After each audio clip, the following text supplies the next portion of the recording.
You may have heard this phrase, the invisible hand, before. It occurred a couple of times in the book Wealth of Nations, written by the father of economics, Adam Smith. He released this back in 1776, and a lot of the ideas from it are still pretty valid today. So this particular passage about the invisible hand goes like this: by directing that industry in such a manner as its produce may be of the greatest value, he intends only his own gain. And he is in this, as in many other cases, led by an invisible hand to promote an end which was no part of his intentions. Okay, so what is this saying? This is saying, look, these Chinese workers and these American workers, they're not looking to serve one another, they're not looking to intentionally make the rest of society well off. But when they choose these jobs that are relatively high paying for them, directing their industry in such a way as it is, what did Smith say, directing his industry in such a way as its produce may be of the greatest value. So that's exactly what our workers are doing here. They're choosing jobs where they're most valuable. They are promoting society's ends. What does that mean? Well, by focusing on the thing that these workers are relatively good at, they're producing that at a lower opportunity cost than others can. And so we end up with more being produced, or if you prefer, like we had in the Jim and Jane example, we had not more being produced, but the same amount being produced in less time for both people.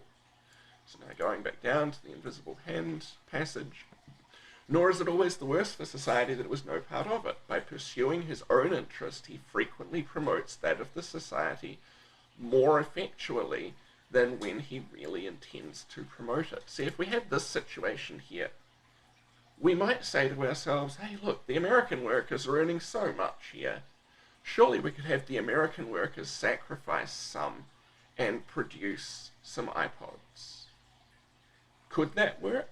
Yes. Would it be better for society? No.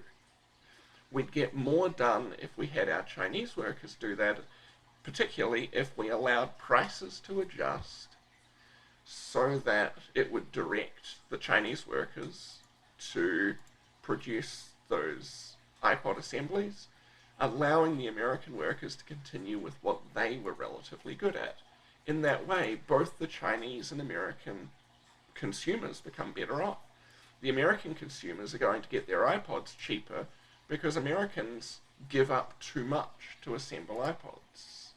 If Americans had to assemble iPods, then the iPods would be more expensive to the American consumers.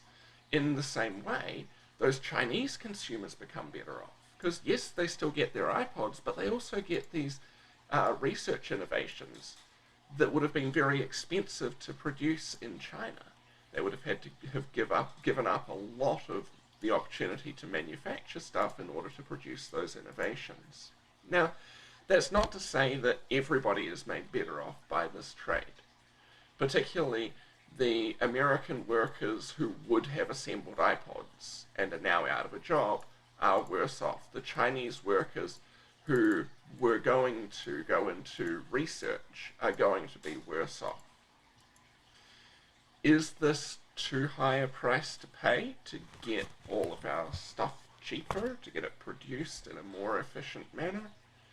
Some people argue yes, some people no. Overall, economists come down on the side of more trade is better because it allows us to have more stuff or to produce more with fewer resources. But we will acknowledge that there is some downside to this approach.